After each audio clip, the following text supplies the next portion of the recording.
Hello and welcome to this podcast edition of Sam's Alternatives with me, Sam, episode 62. Shortly I'll be chatting to Jacob and of course Brandon from Adelaide Thrash Hardcore metal band called Greedy Bunch of Parasites, who dropped their EP live, the Maggoted, back in October last year. Stacks of brand new music has been released in the last week, a whole heap being released this week as well.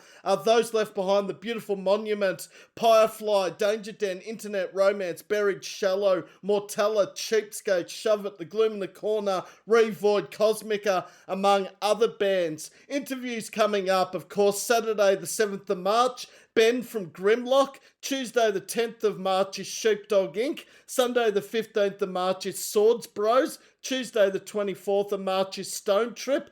Saturday the 18th of April is In Lucid Dreams. Sunday the 26th of April is Tailor-Made Rejects. And Saturday the 16th of May, Terry Truern, 3BBR FM presenter.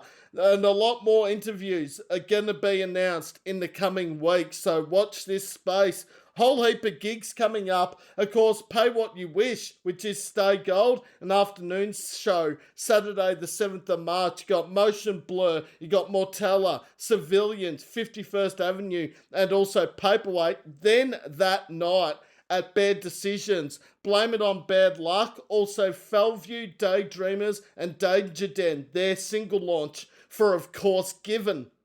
Of course, Red Hook, also In Heart's Wake, The Amity Affliction, and of course, Head Wreck at the Deck in Traralgon on Thursday, March 19. We've also got Outloved, Total Buzzkill, 50/50, and of course Headstrong at the Espy on Saturday the 14th of March. So there's a whole heap of gigs happening in the next few days, which is awesome, and coming weeks. So make sure you get out there and support the local and live music scene. I went to a gig last night, of course, at Bad Decisions. It was, of course, Saint Sinner. Also, we had Soul Sleep, Aura Tech, and Bench Cup. Amazing gig. For those that don't know how big Bad Decisions is, it's not the biggest venue in Melbourne. Probably about 100 capacity. So very similar size to like Last Chance and when A Whole Lot of Love Bar was open in, of course, Carlton. But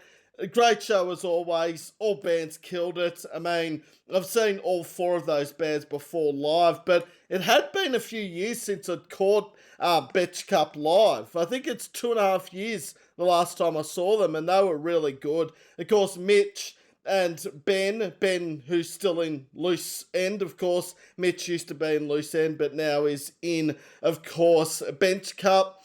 Soul Sleep are becoming one of the biggest bands in Australia at the moment. They played Good Things last year. They've toured with so many great bands and great guys, obviously regional Victorian guys as well, as of course they are from Albury/Wodonga area. They just, of course, released Supersonic a couple of weeks ago. I think it was the 13th of February, if I'm correct. I might have the date wrong, but it was very recently.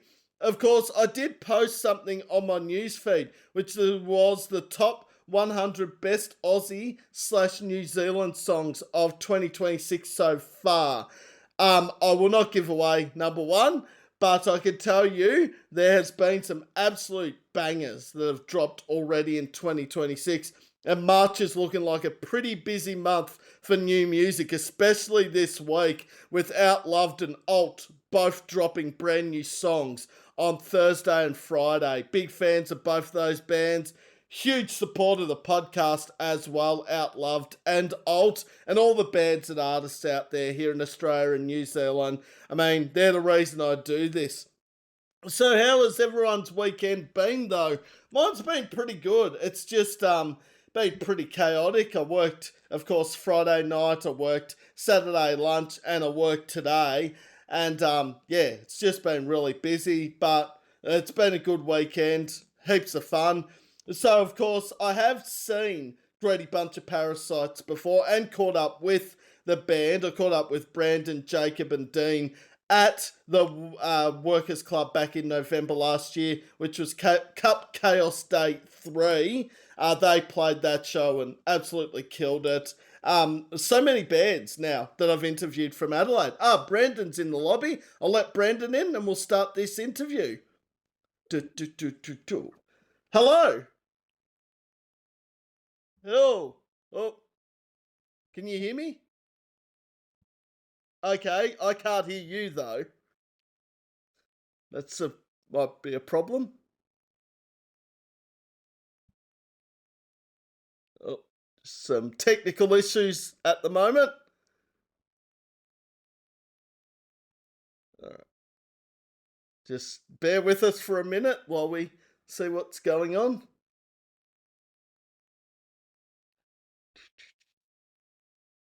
Why is yours on mute? Well, hang on. How about now? Now I can hear you. Yeah, sorry. We got half a minute of technical issues. It's unlike me to have any technical issues in an interview, is it? It's DIY over here. Yeah. Maybe it's my technology, Brandon and Jake. Maybe, I don't know. No, I think it's good to finally catch up over WebEx. Of course, we've met in person at Cup Chaos Day last year. Yeah. Pretty cool. It was a good show. Yeah. No, that was a killer lineup, actually, on Melbourne Cup. So what's that, 3 months ago now? 4 months? Fucking hell. That would be... I don't want to think about 4 months? 4 or 5 months. And, of course, Melbourne... November, October? I can't November. remember. And then, of course, Melbourne bringing their lovely weather as always when we were there. Yeah, we do that to the interstate bands. I don't know why that is, but it seems like... Let's turn on some crap weather for these interstate bands coming from South Australia. But then when we come from South Australia and it's dry as fuck, and we come here, it's, rain. Sweet, we haven't felt this in a while. And then it's actually, I don't like it. Yeah, and now currently, right now, we're supposed to have a massive storm and it's just raining and it feels like Queensland weather, so that's incredible. Our pits are considerably moist. Well, you wouldn't believe it. It's actually raining here in Victoria as I do this interview. No, I'm not shitting you guys. Would never have guessed. Really? It's not bucketing down, not like Workers Club and the Cup Chaos Day rain, but it's on and off constantly. So 1 minute it's bucketing, next minute it's clear, then bucketing, and I just wish it'd make up its own mind. Yeah, no, we're supposed to have torrential rain and then nothing's really happened except for today. And even then we're like, is this all that's happening? We were given warnings like, flooding's going to happen, and now we're just sitting here. It's raining outside, but... That's not true. I saw a puddle earlier. Basically a full-blown flood. There's 2 puddles out there. Yeah, see? Massive flood in Adelaide. Adelaide floods. 2026. We will remember them. It'll be like the interview. March 1, Jake and Brandon on Sam's Alternatives. It's flooding in South Australia. Yeah. Oh, no, the puddle's getting bigger. Oh. Oh, shit, shut down the interview. It's going to make us evacuate. You might have to swim home. But of course, Brandon and Jacob are 2 of the 3 members, of course, of Hardcore Thrash Metal band from South Australia. Of course, Greedy Bunch of Parasites dropped the Maggoted live EP back in mid-October. Fuck, that's 3 months already. Whoa. Yeah. Yeah, been a while. Yeah, it has. About nearly half a year. Well, it feels like it. December, January, February. Coming up to. I didn't want to count, so you can do that. Yeah. Yeah. I'll go 1, 3, 8, 9. That's all right. As long as Dean can count to 4, that's the only thing that matters. As long as the band can count to 4, we're fine. Well, that's a good start, because if you can't count to 4, or your drummer can't, then you've got a bit of a problem there. Yeah. We can do it with 1. Dean has to count to 4. Hello to Dean, of course. He's the 3rd member of Greedy Bunch, if you're wondering. Yeah, he's at KI at the moment. KI working his ripping it up with the boys. He's not. He's working. He's ripping up ground. Yeah, he's ripping up ground, trying to drive through mud, turning grass to mud, and then mud maybe into something else. We'll wait and see. No, it's usually probably just stay usually mud. butt mud with him. They'll normally just stay mud. We won't talk about Dean's butt mud. Yeah. And of course, the Greedy Bunch of Parasites actually have their own YouTube channel, funnily enough, as well. Yes, we do. Yep. We record the botcast literally where we're sitting. Yep. We try to make a little background with the random shit that I found. Like I found an old ET plushie over there. Put it up there. Wow. Got an Iron Maiden thing. Got a wrestling title over there. Yeah. Try to make it look nice with flags like Fear Factory. We got Trivium over here. Try to make it look metal with some fake chains over there. Oh, incredibly fake chains. Oh, very well decked out. I like the background. Yeah. Sitting in front of it. I feel like I need to up the ante with my background. It's just white paint wall and a captives poster behind my head. But I don't know about you, but how seriously good talent is there coming out of South Australia at the moment? Like, not Fucking just Greedy. That's good. We're lucky to be a part of the community that, with the amount of talent coming out of it. Like, some of our favourites, like Denizen is one of a big favourite of ours, Broken Loose. Yeah. Storm the Crown. Those Left Behind, Sons of Erebus. And we're like... Terror Axis, yeah, we're very tight friends with a heap of them. That we're able to just go to some of their houses and just shoot the shit, have a barbecue. So it's a tight-knit community. And they'd be like, oh, we're working on something. I haven't released it yet, here you go. And we're like, shit! But you're still trying to hold it back as a fan of them, but also you're, I would say, a co-worker. So you're like, oh, yeah, no, that's pretty good, man. But internally, as a fan, you're like, oh my God. The scene here is good. The bands coming out are good. So that's what you get for a city of churches and everyone wants metal. Oh, some of those bands you mentioned there, fuck, I mean, like Sons of Erebus, Broken Loose, in particular, some of my favourite bands from Adelaide. I mean, that EP that Sons dropped last year was fucking awesome. Yes. Yeah, it's a good one. Yeah. And what's the rain stuff to pick up? So we've started the interview with the Weather Bureau. We need the bomb in front of us, the Bureau of Meteorology, if people are wondering what I'm actually saying. But, tomorrow, cloudy with a chance of showers, and we'll just point to the weather map. You can probably hear the rain coming through because it's getting heavier. You should probably close the door. That's probably Go on, Brandon.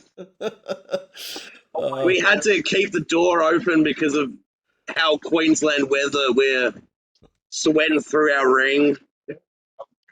No, we're in a metal fucking shed, so nothing's going to change. We're in a tin shed. No, it's awesome. I love Greedy Bunch. I loved them before I saw you guys at the Workers Club. Like, I've been following you since that demo with Zombie House and Fuck the Neighbours, Calvary all came out, and then I'm just like, oh, Greedy, you're coming to Melbourne. Fuck yeah. Yeah. Yeah, we had to take the plunge at some point. We knew it was going to be a rough show, being a Tuesday after a long weekend, but we had to do it eventually. Everyone would have been hungover by the time of them spending all their money on the horses. Hungover, broke, tired, not wanting loud noise blared at them, but we decided to come anyway. Yeah, absolutely.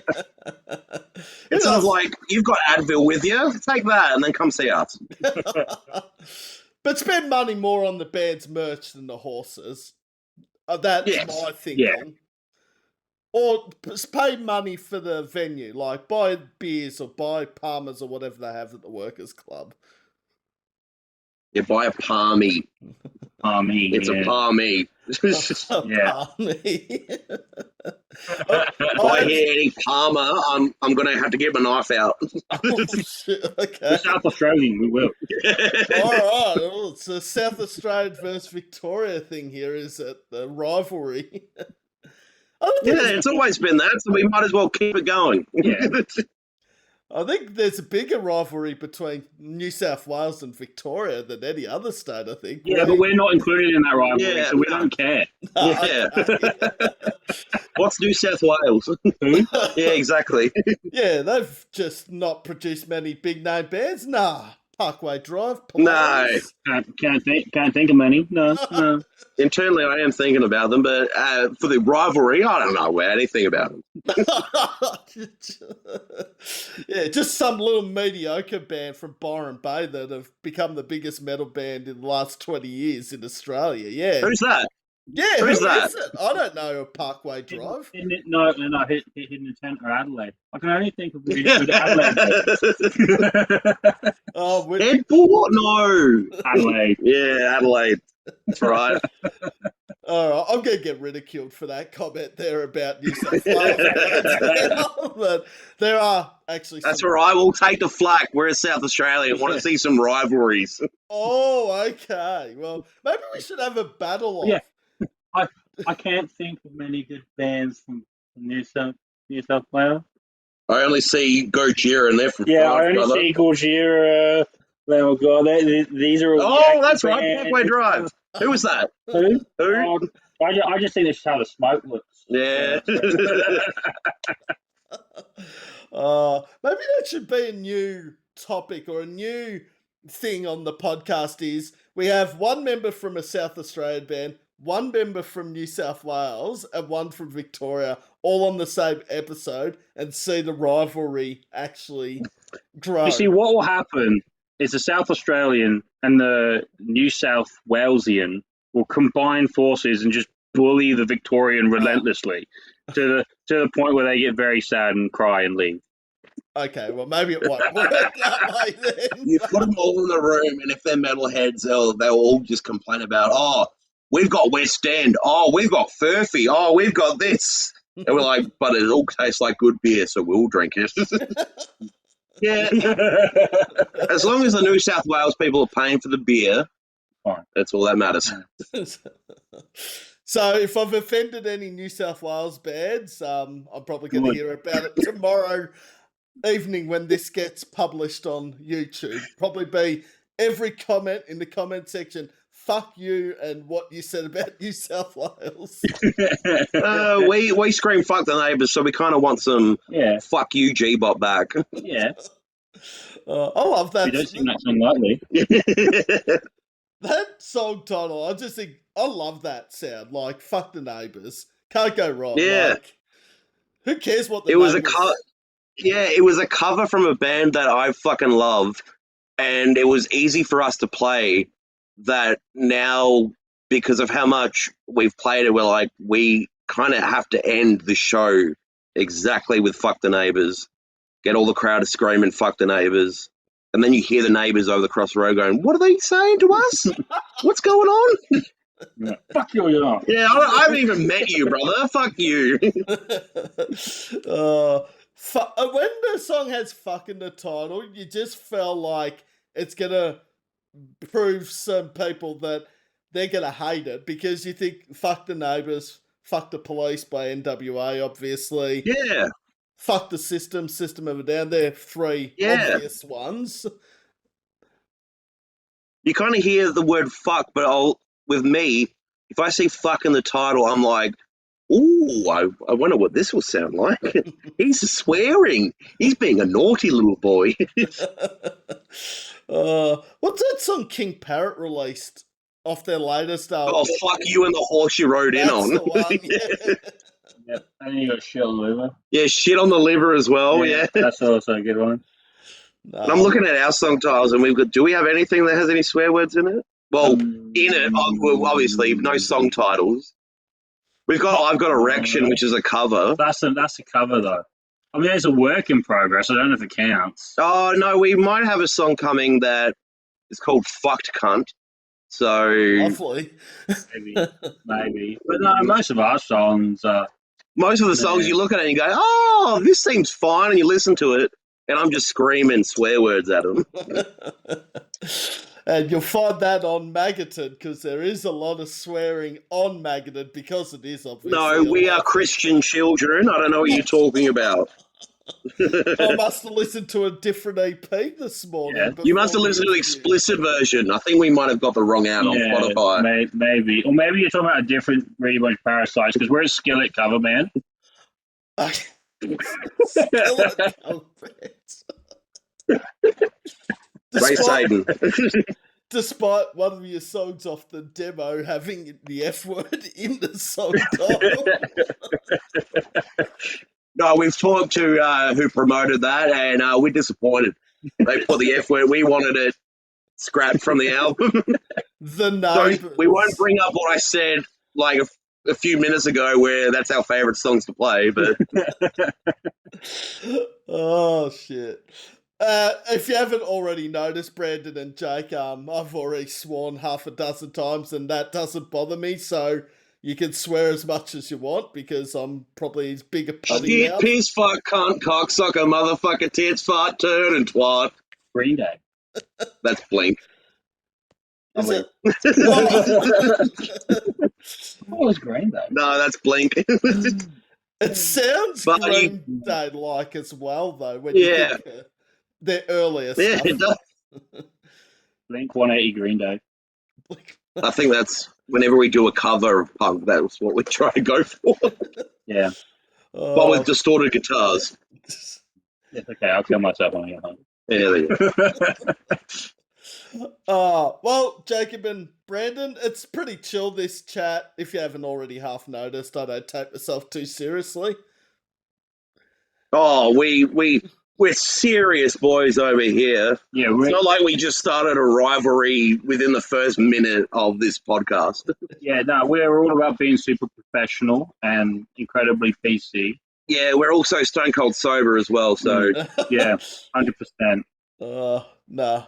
But yeah, this is going to be just a general chat with Brandon and Jacob about Greedy Bunch of Parasites. Then at the very end, the tables get turned. So Jacob and Brandon have the floor. So they ask me a hard-hitting question. Oh. I don't know if I have the capacity to think, but we'll see what happens. Yeah, you are a bassist after all. Yeah, I just sit here in the corner and do what I'm told. Also, this will be uploaded tomorrow. All the songs I think off the Maggoted are on that Spotify local bands and artists playlist. Nice. Might have even snuck in Fuck the Neighbours. I've got to look at the list again. It's a good song. And we didn't write it. That's why it's a good song. Hey, nothing wrong with covers. I wish bands did more of them, honestly. Yeah. I can't say anything because we always play I Got Erection by Turbo Negro, and we're slowly bringing it back, but that's because I'm sitting there going, we need to play this or I'm out of the band. And they went, maybe. And that's also because every time we say, what song should we put next in the set list? Dean says, Erection. You know what would really go nice here? Erection. Every time. Yeah. You could have already put Erection in the set list. Doesn't matter. It goes in there again. Oh, what goes well after smoking a drink? Erection. Yeah. All right, so we're going to finish with Erection. Finish with a cover and about... Yeah, okay. That's an interesting way to end the show, but... We already finished with a cover, so we can do 2 covers. Oh. Give the people what they need. I think that isn't our music. Well, also given our short bunch of Parasite songs are, obviously if you've got a 30 or 40 minute set, once you get through... Yeah, we've got like 20 songs. Yeah. It's funny because we've got the Smoke and Ruins tour coming up, and we've got a few shows where they're like, 45-minute set lists and things like that, and we're like, shit, can we fill a 45-minute set list? And the answer is barely.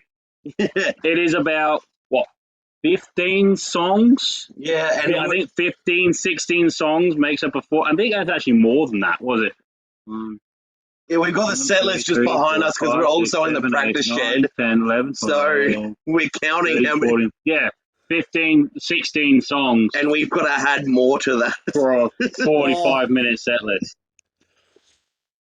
Might have to tell some jokes, maybe. I don't know. Liven the crowd Nah. up. Yeah, exactly. Yeah, Well, Dean can do his stand-up for 5 minutes and then we'll play. Yeah. Oh, if we let him. Maybe we won't. He'll just talk about how he can only count to 4. Yeah, but that's also a joke. It's not with him. No. All right, fair enough. Fair enough. All right, Dean, if you're watching this, they're the ones that have been saying it. I'm staying out of this completely. He won't give a shit. No. He loves us. As we said, we're Christian boys, and he loves a good Christian boy. We all know what Christian boys do. Yeah.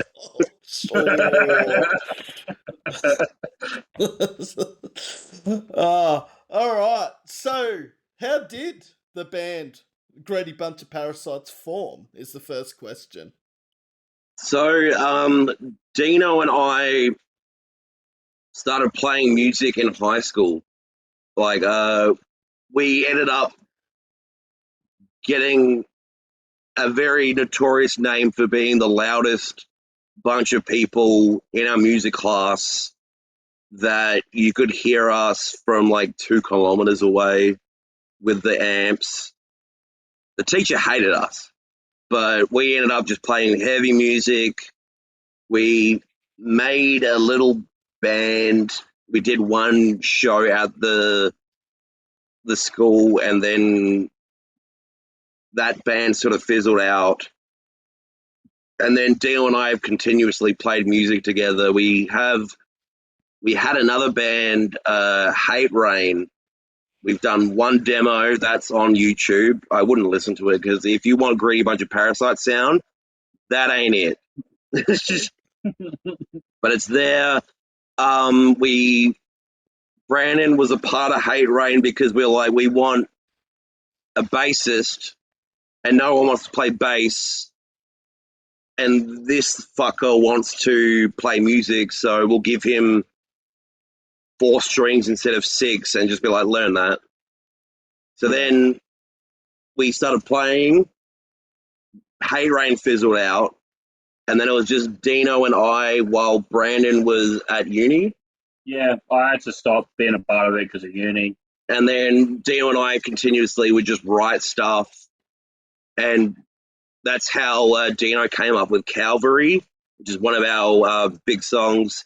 I had a show literally in this same shed. I think it was my 21st. Where 20, well, I was close around there. There's a 2 and then a number after it. Where instead of getting someone else to play, we just thought, oh, we'll play for an hour and a half of just covers and Calvary. So before G-Bob was a thing, we had Calvary and a heap of we had Nirvana, we had Green Day, we had System of a Down, we had Mayhem, we had Power Trip. So it was all a combination of genres. Brandon was actually at that party getting people to mosh, but they weren't moshing because they didn't want to.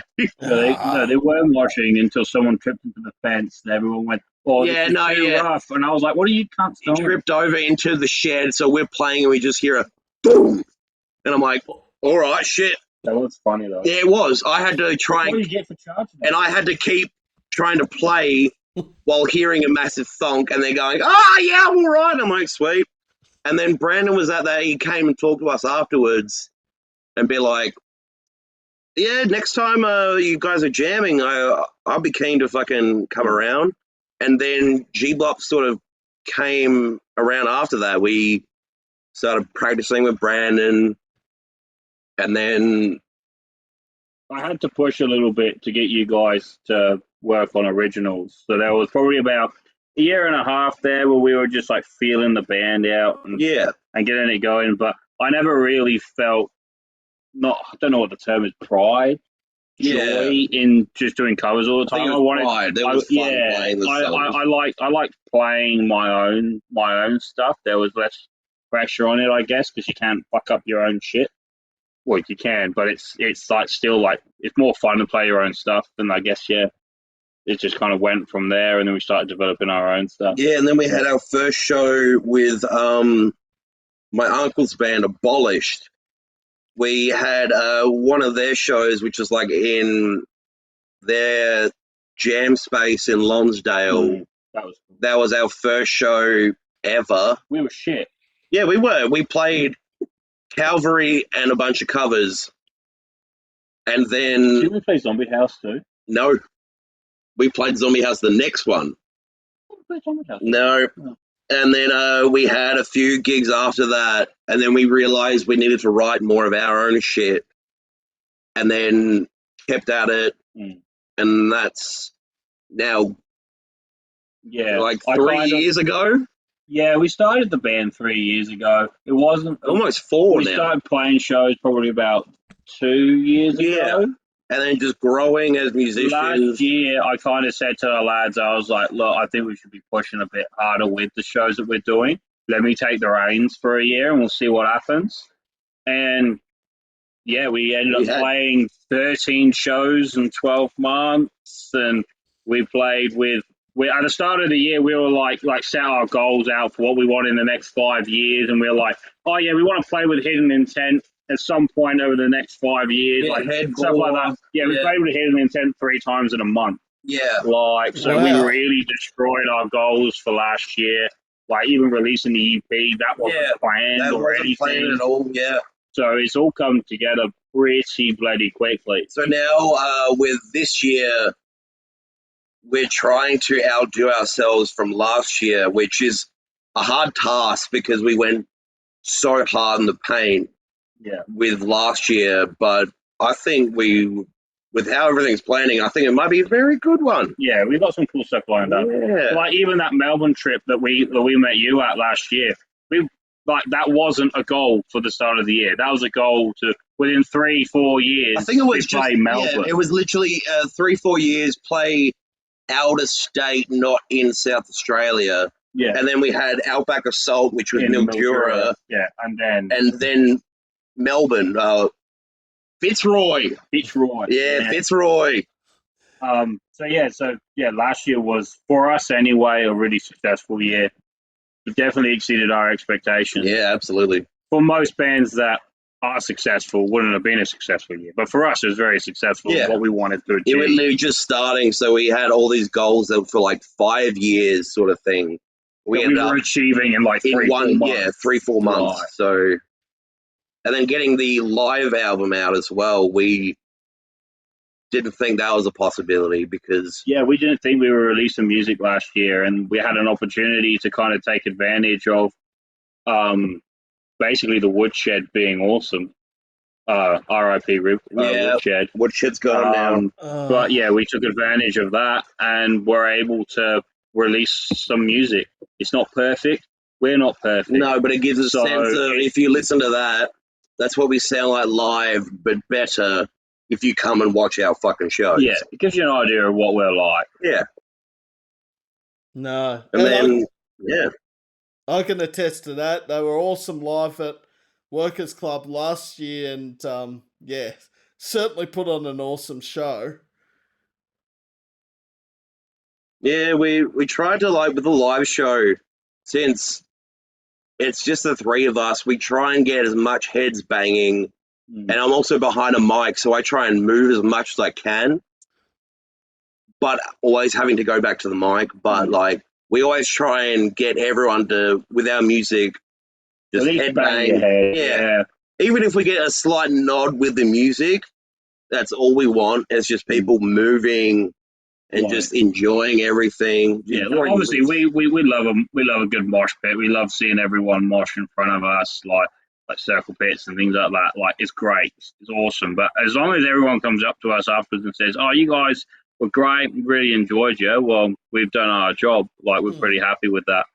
I definitely say our mobility's hamstrung because I've only played for a few years. I'm not like a lot of these other musicians that have played 15, 20 years and I can play the bass while running around a stage. Oh, no. I can't do that. And because Jacob's on the mic, he's hamstrung too. So we try and get as good a live show as we can. That's why I just scream at everyone to fucking move. Yeah. Like, move, motherfuckers! Come on! It normally works. Yeah. Yeah. There's some people that are like, oh, you called me a motherfucker. I won't do that. I went, no, come on. You are a motherfucker and you need to move. And if they don't, you just go down onto the ground and chuck them in the mosh pit. Well, yeah, absolutely. No, I will literally grab them. To be fair, most of the shows we played were already on them. Yeah, we're already on the ground, so I can literally just walk over, tap him on the shoulder and go, come on, mate. Come on. Come on, mate. We should politely ask for a wall of death next time. Can you please split in the middle and then, if you can, very nicely... punch the person opposite you. Yeah, exactly.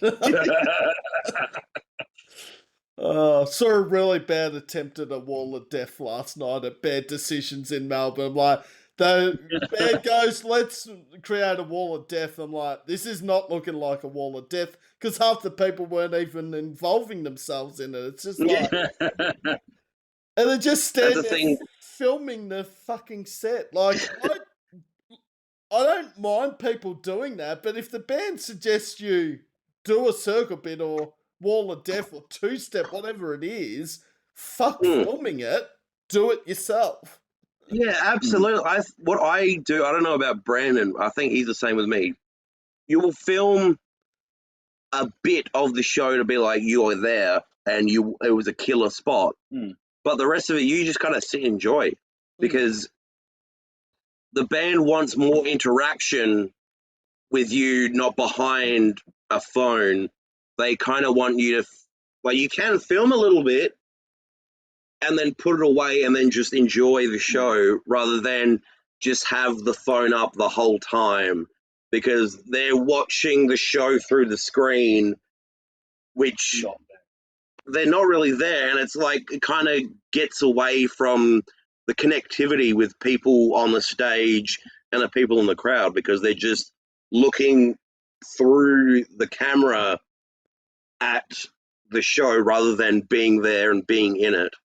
We definitely don't align with the rest of our generation in the sense that, we're there to watch the band, not watch it through my phone. Yeah. So, like, because particularly with local shows, I'll record a little bit as, running promote everyone there. That's different. Yeah. Like, we're there to enjoy the bands and what they put out. Yeah, so we'll film a little bit and then tag them so they have something to put on their socials.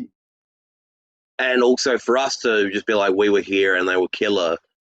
And then put our phone away and then go in and enjoy the thing rather than just film everything. Because we're not photographers.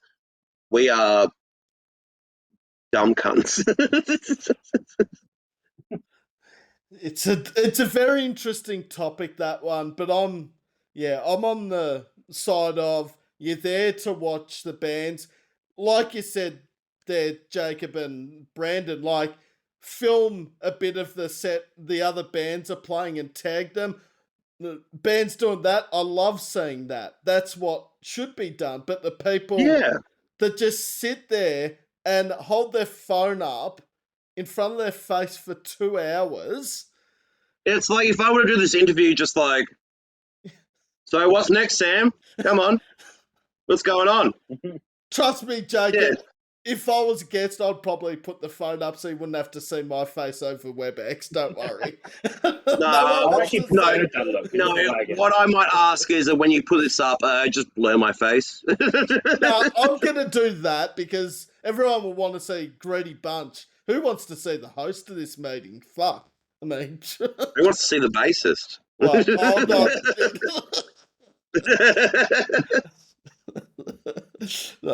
But no, you're exactly right though there. It would be like you holding your phone up over WebEx saying, oh yeah, Greedy Bunch of Parasites started when me and Dino were in this other band and you got your phone in front of you. You're exactly right. It'd be like that. It's like you also like local bands, especially if they're just starting. Like when we started, I was scared shitless on being on stage and looking at everyone, seeing their reactions. And if someone has a phone up there and they're filming, yes, it's cool you're filming, but I don't see your face to give the recognition of like, are we doing good or whatever. But if I see people just doing this or going to their mate, oh, this is cool, that is worth so much because we want to know if we're actually doing a good job and also if we're making people happy with the music that we're doing. Also, people will like you after the show. Yeah. You can tell live whether people are enjoying it or whether they're not. And then everyone after the show will be like, "Oh, guys, that was sick. You were great." But in actual fact, they may have been like, "These guys fucking No, but suck." it's still. I'm fine with the lie because they'll come up and they say, and we're like, it's good for us. We don't know if they're lying. Who gives a shit if they're lying? It's a nice little notch on your belt to go, fuck yeah. We made some people laugh or mosh or smile or headbang, and that's all that matters. Like, it's all about having a good time. It doesn't matter about like our music, especially with a lot of songs we just party and stuff like that. We want for people to have a good time, to leave with a smile on their face, or to bang their heads or anything, where we just want everyone to have a good time. Doesn't matter what race, sex, sexual preference, sexual anything. It's if anyone is having a good time, we're happy. That's very important, and that it means a lot for bands that people are enjoying themselves, whether they come up to you after the set or they just head bop, mosh, laugh, Yeah. do anything, literally. As long as they're not sitting there just going, nah. Then I've had a few shows where I'll see a person like that and I'll look at them directly as I say motherfuckers mosh, and they go, oh, all right, I'm gonna have to move. That's why you need to at least be bopping your head for G bop. We want some bops. G bop wants bops. Put that in the advertiser. Oh wait, it's different in. I don't think the advertisers are going to fuck about us. No, they won't. No. No. All right, well, we've heard G-Bop and Greedy Bunch of Parasites. I'm intrigued. How did the name come about? You want me to talk about this story, mate?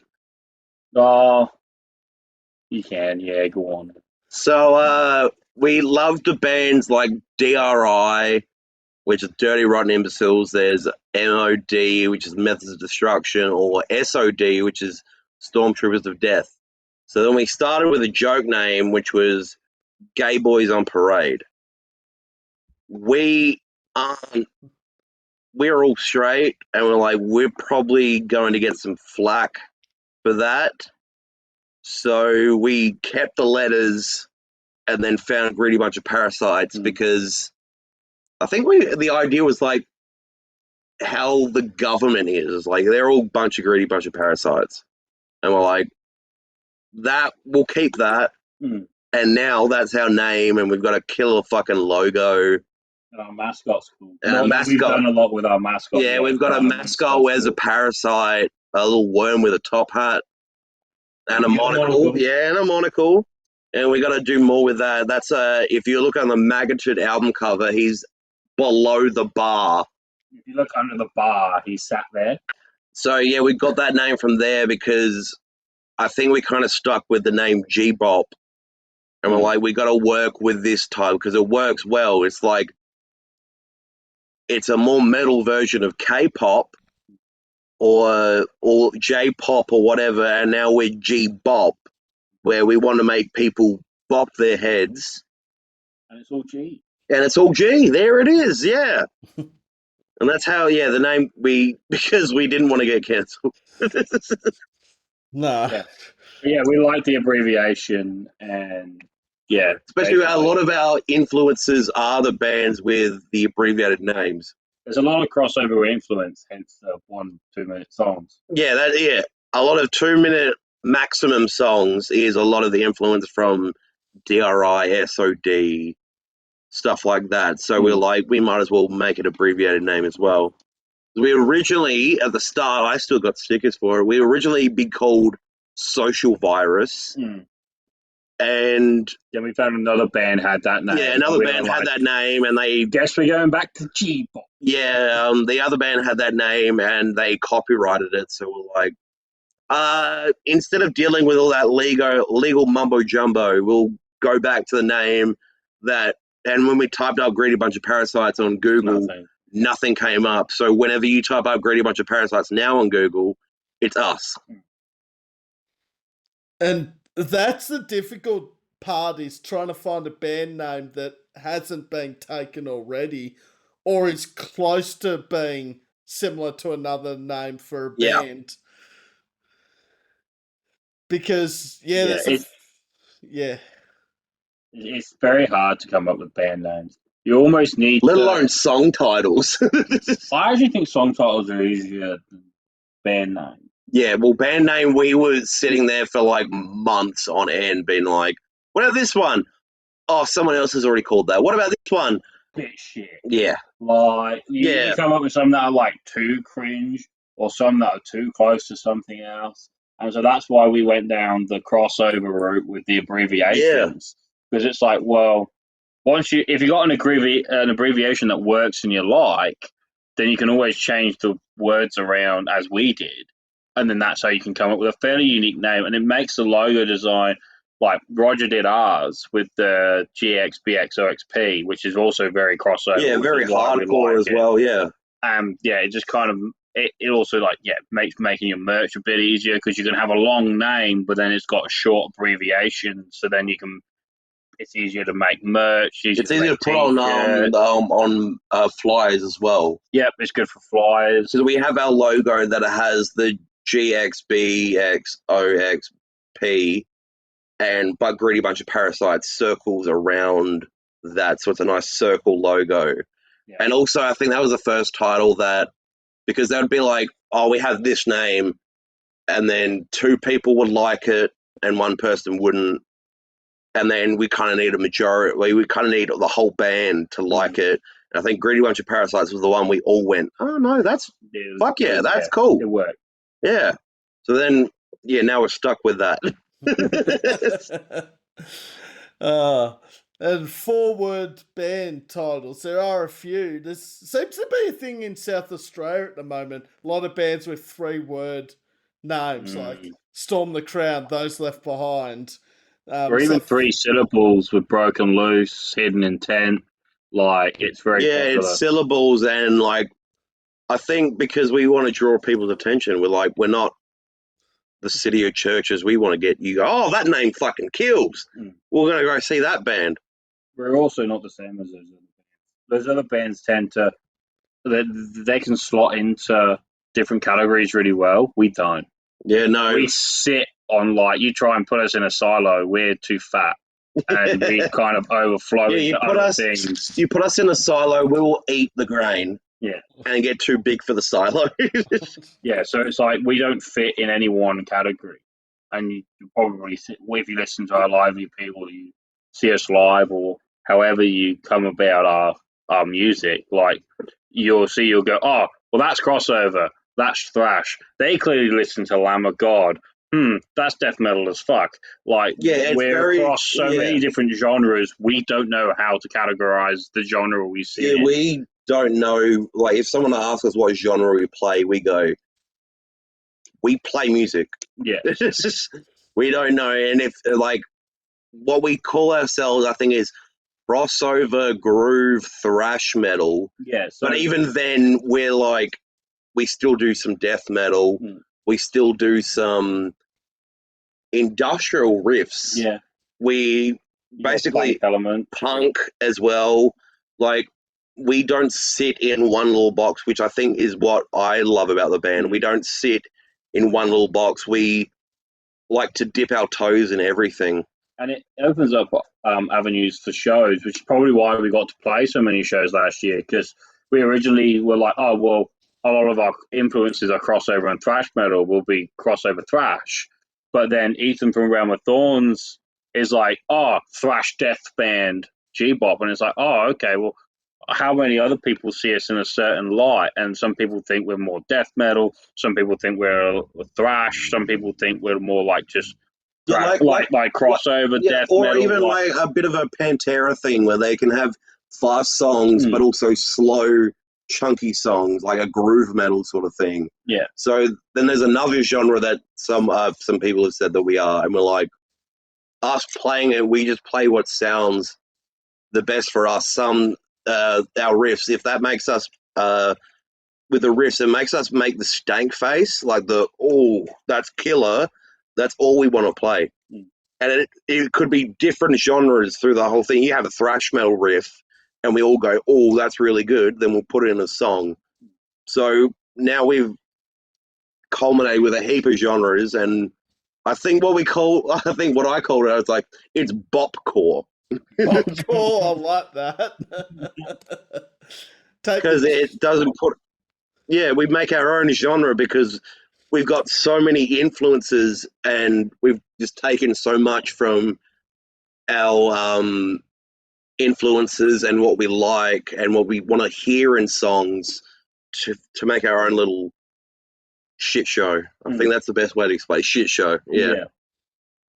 So we spread thinly across a lot of different genres, but it allows us to fit in with pretty much almost any heavy metal lineup anyway. Like we got asked to play a fairly like punky, alternative lineup, and we were like, we're a bit heavy for this, but if it's a heavy show, we'll probably fit in it to some degree. We may be on the lighter side, or we may be on the heavier side, depending on what sort of metal show it is. But ultimately, we will fit to some degree. Yeah, I think that explains that. I think that's what we're talking about. I think we answered the question, if there was a question. Bopcore. That's going to be a hashtag now. Bopcore. Yeah. It'll be like one. Like hashtag one post. So if you get anything out of this episode, people, Bopcore. That's just... Listen to our music, and if you don't know what we call what genre we are, just think of Bopcore. Yeah. Title interview episode, Bopcore. The fuck is it? I like that. That's got a ring to it as well. Bopcore, what the fuck? Hey, you should have copyrighted. Now he's going to take it. He's going to get more views than we will. Oh, no. Good man. Good man. Well, technically, I copyrighted my own community radio show because my community radio show I used to do was called Sam's Alternatives, which the YouTube channel is called Sam's Alternatives. So I was technically copyrighted myself already. Yeah, no.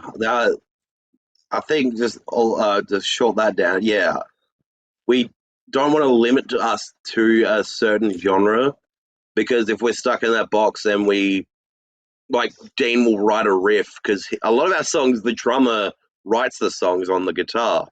Dean writes everything. Yeah, so and he also listens to a broad range of music, and if we're like, just say we're death metal, and he writes a more groovy song, we don't want to be like, oh, we can't do that because we are this said genre. We want to go, no, we like that. We'll fucking put that through. We're even talking about expanding that by, because we're drop C.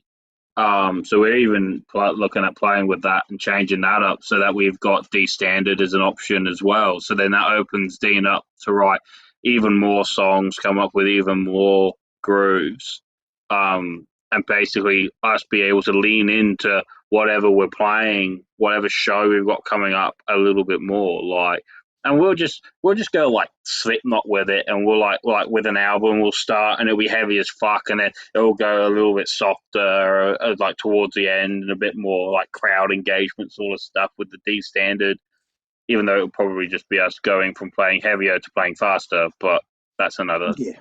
that comes into the crossover side of it. Like we don't want to pigeonhole ourselves. I think too many bands pigeonhole themselves early, and they end up getting bored or basically not being able to come up with anything constructive. And then they move genres, and it's like jarring for the audience. Yeah.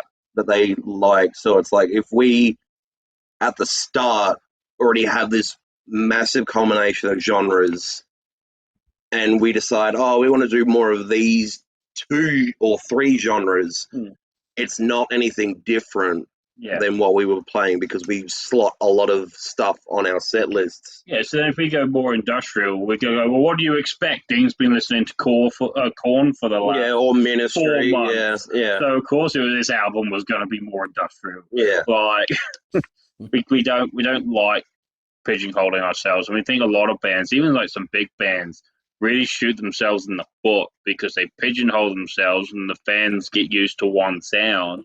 And then they do something different, and then their fans go, well, this is different from what you've done. Yeah, it's like, before. Go back to old whatever. We want you to do it like the old style, just produce more songs. And not every band wants to do a Slayer. Yeah. And all the Slayer fans love what Slayer does, but when they changed it on that one album, everyone's like, we fucking hate it. You go back, and then they went, oh, yeah, we'll go back. Rather than if we have all these genres at our disposal, we can go, we're going to do some of that, and a little bit of that, and they go, oh, they still have elements of the other genres that we wanted as well. We can keep our identity. Yeah. Fair point, valid points as well. I think I like that idea of the not putting yourself in one genre of music being a whole expansion of it, because it opens up so many opportunities to play what you said last year, so many shows. I mean, yeah, especially since since we're in 2016, everything in metal's kind of already been done. So if you grab a heap of elements from different genres and make your own, we're in 2016. 2026, fucking hell. COVID fucking old, man. Yes. DT's fucking like 20. Yeah, we're basically getting everything's already been done, so we grab elements for everything, we try and make something new, something or a little bit more like our predecessors, but with a different twist to it. That's what I think, basically. Yeah. 2016. 2016, I wouldn't have even started this, actually. Yeah. 2016, I stepped back from Hate Rain. Yeah, and the band went kaput, so it's just Dino and I. Yeah. 2016, COVID hadn't happened as well. So if we were in 2016, we were still able to kiss everyone. Come here. No social distancing bullshit that happened for 2.5 years. But yeah, anyway, that's in the past now, COVID. We never want to speak of it. Yes. Just literally in the past, as Brandon all right.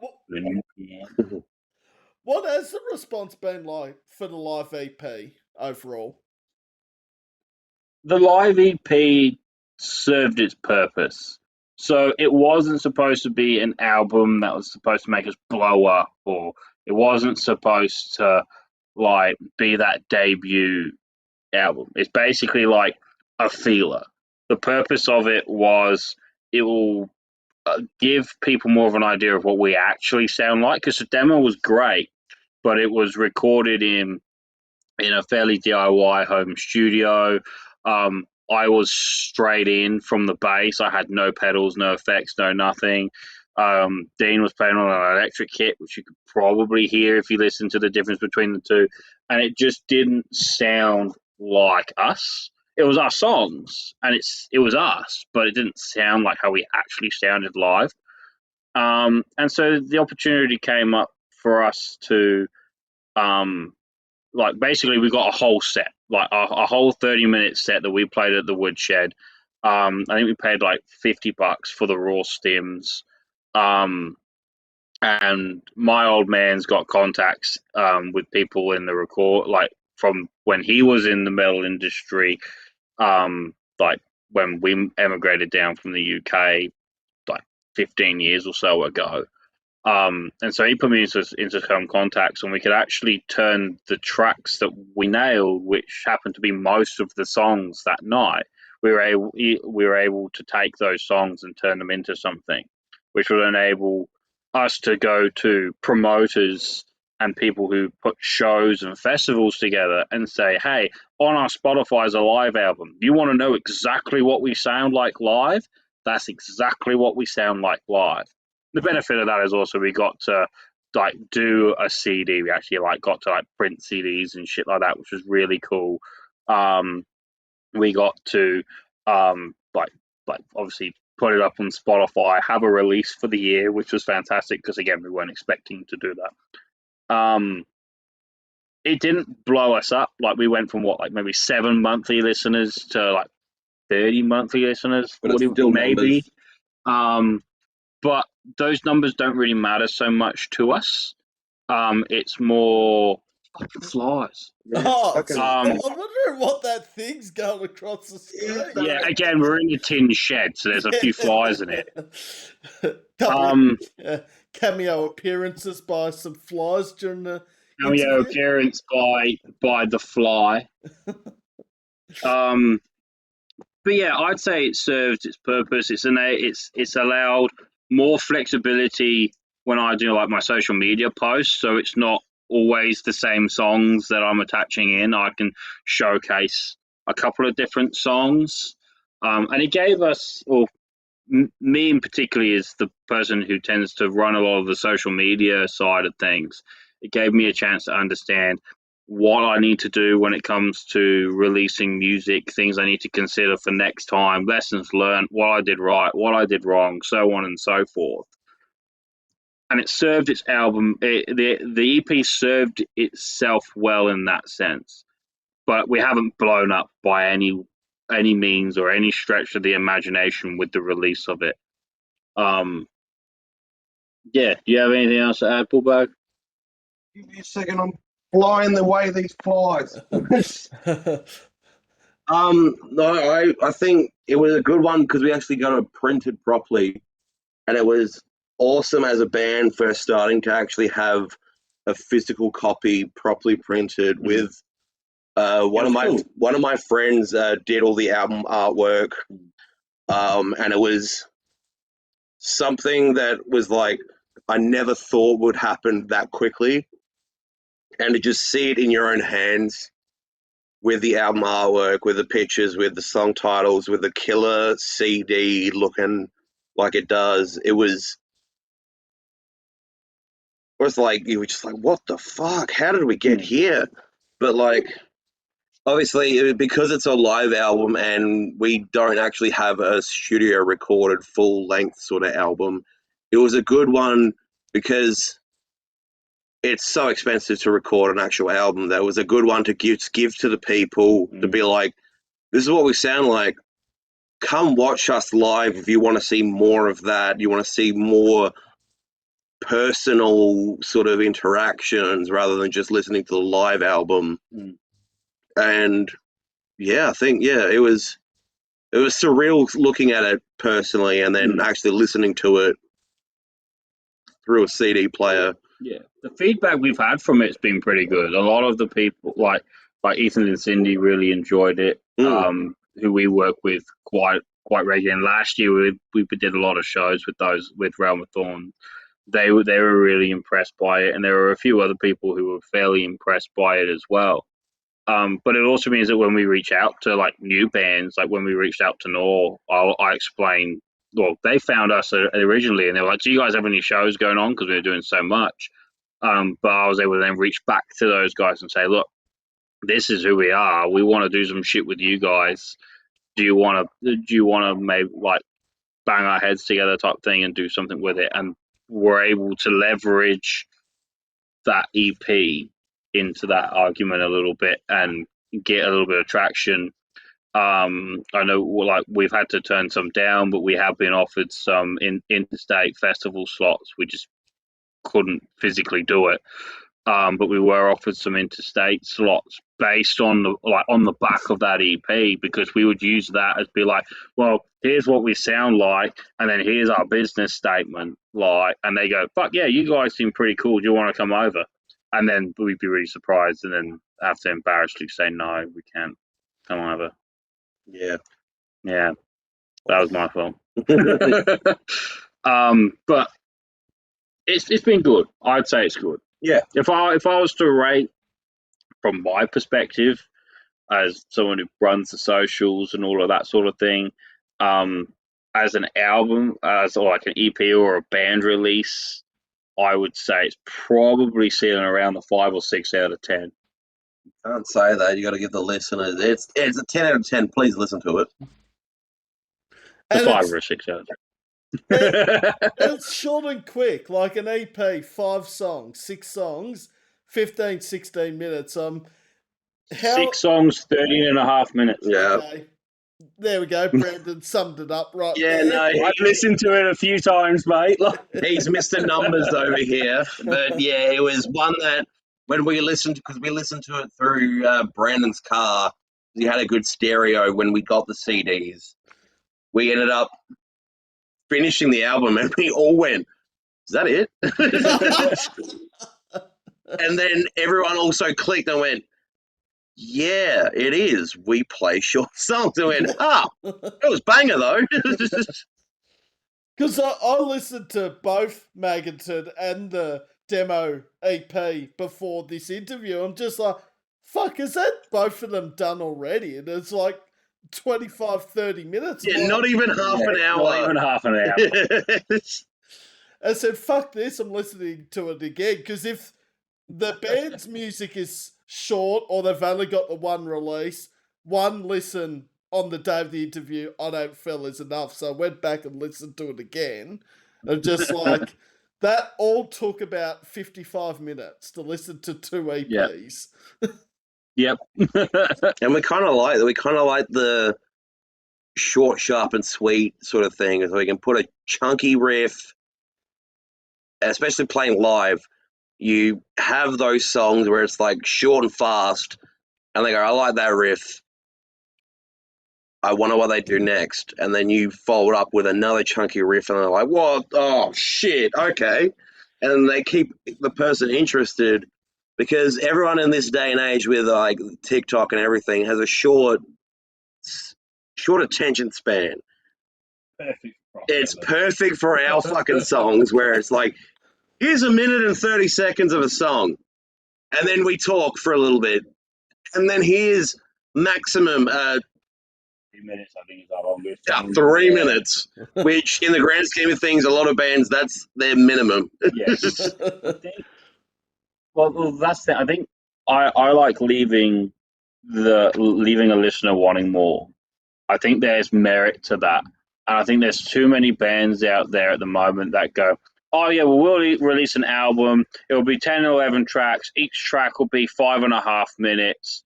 Like, that's like obviously over an hour or so, and you're like, oh my fucking Certain God. people get like bored with it, so you kind of want them to be like, well, you don't have time for Yeah. it. Like, there's that too. Like, I work on the other side of town, but that's like an hour.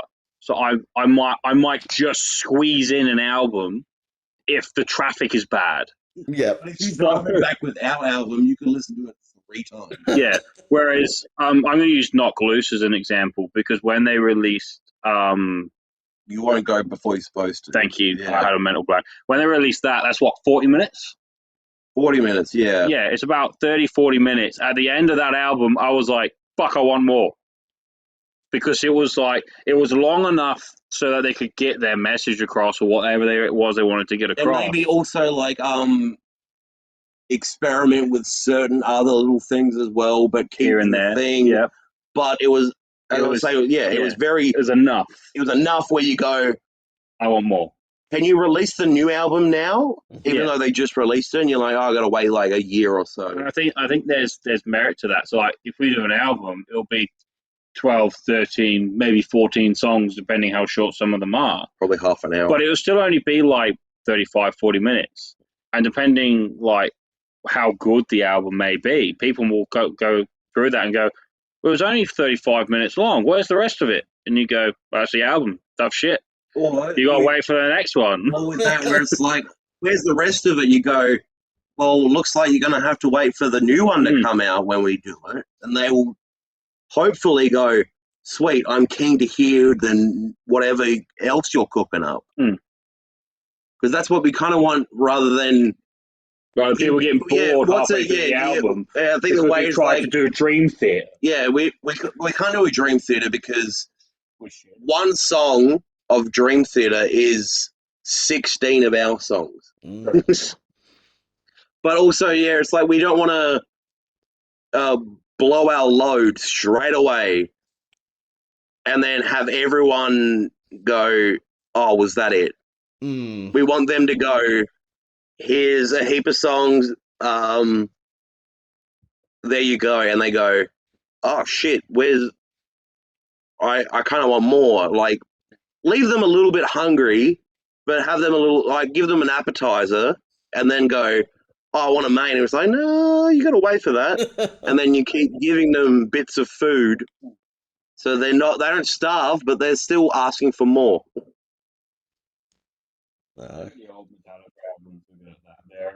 They're about 40, 50 minutes. They're in that like nice little Goldilocks zone.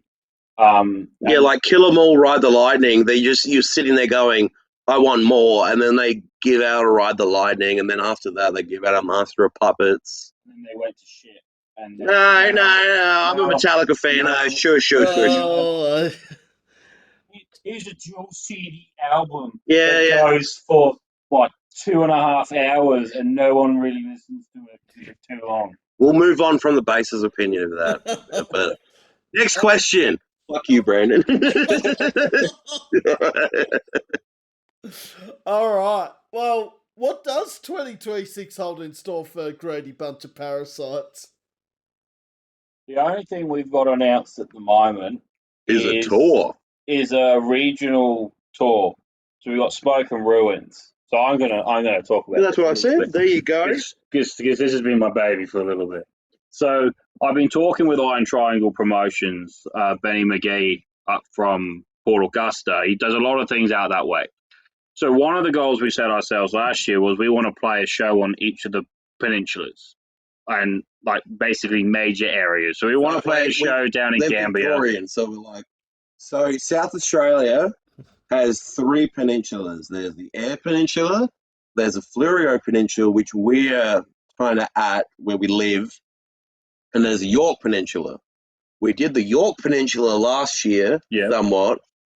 So now, continue. We wanted to add. Well, we did two last years. We did the Riverland, and we did York's Peninsula. We did the Wallaroo show with Hidden Intent, which was fun. So now this year, I was like, right, I want to play a show on the Eyre Peninsula. Basically, the gateway to the Eyre Peninsula is through Benny. He's got a lot of contacts with venues and bands and people that you should know. And so I got in contact with Benny and I said, look, I want to come up and I want to play a few shows. Well, back end of last year, a band from Ceduna called Nor got in contact with us because they were coming down with the Bengal to support the Bengal Tigers at the Woodshed. And they wanted to see if we had a show for them that they could play the night before because Ceduna's 8.5, 9 hours so basically, from where we are. Yeah, so our trip to Melbourne, when we went and played the Cup with Sun Dreamer and one where you went to, Sam. Yeah, who else? Is the same Sun Dreamer, Halladine, Slime Dimension, Oppose the Sun. Yep. Is the same distance from us driving up to more South Australia in Ceduna. Oh, so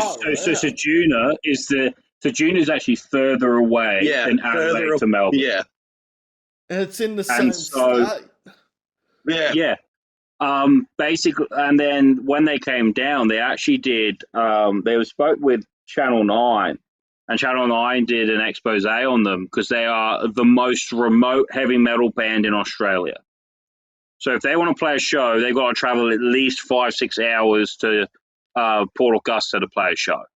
Ooh. And one of the things that we like to do is we understand it's really hard for bands to go from playing in their local town and getting established in a local town to then establishing themselves in the other major cities. It's almost impossible to do. It's financial suicide, right? It's like it's thousands of dollars just to go to Melbourne's like $2,500, and that's if you're driving. You want to go to Sydney, it's $3,500 for a show that no one's going to turn up at. Brisbane's $5,000 for a show that no one's turn up at.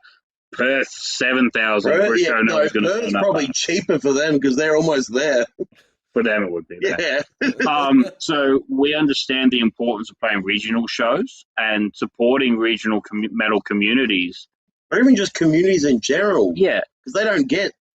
No one wants to go drive all that way for metal bands. So for us to go that way and put on a metal show for a community that has people there wanting bands to play, it kind of gives us the opportunity to go, oh, we want to fucking do something like that. There's so many regional towns that are overlooked. So Mildura gets overlooked a lot, Wallaroo gets overlooked a lot, Port Lincoln gets overlooked a lot. And our goal is obviously to spread across Australia and spread our sound across the nation, but we also understand it's really hard to do so. And for us to do that effectively, we need to build these little communities around us. So that's why we're traveling to the Eyre Peninsula, and Nor offer that perfect gateway for us to be able to go and play not 1 or 2 shows, but 5 shows in a short period of time, and really try and establish ourselves in a regional community as a band that gives a fuck about a community that doesn't get anything. Because we missed a lot at Adelaide. There's a lot of bands that always overlooked Adelaide. Oh, Australia tour, Brisbane, Sydney, Melbourne. No, that's not Australia. You're missing 3 or 4 major cities. So we're used to missing out. Fuck knows how these bloody regional towns feel. If you're a metal fan in Whyalla, you've got to travel 4 or 5 hours to go and watch your favorite band if they ever come down. So we want to go and support those communities and support those bands in those communities that are going to find it even harder than being in a major city. And so that's why we've made Smoke and Ruin. So we're playing Whyalla, Port Lincoln, Shajuna. We're bringing a load of Eyre Peninsula bands to Adelaide, and we're playing Port Augusta as well. All in a really short period of time with relatively small bands. Yeah, I just got it here. So we got Whyalla, Elizabeth, Port Lincoln, Shajuna, Port Augusta. Yeah. And that's basically our itinerary. We go 1st, 2nd, 8th, 9th, and the 22nd. Yeah, so that's 5 shows in 3 weeks. And we're bringing also Drive down to Adelaide as well. We're obviously bringing Nor down to Adelaide. And then we're going up to their neck of the woods and bringing the tunes up that way.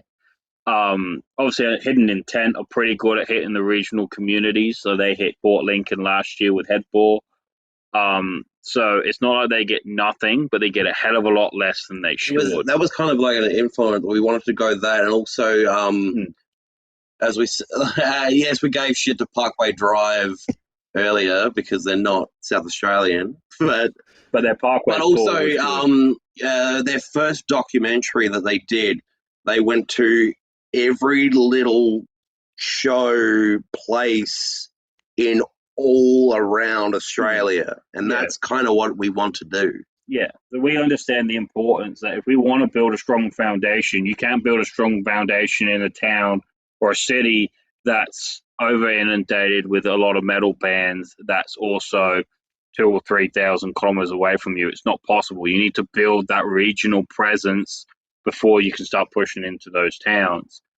And regional shows are so much better than shows in the city. Like, a lot of people are wild. We did 2 regional shows last year. We did Outback Assault and we did Wallaroo. Yeah. The Wallaroo show was fucking nuts. That cricket club there was a lot of people there for a town which is essentially full of farmers. There were a fair few people there.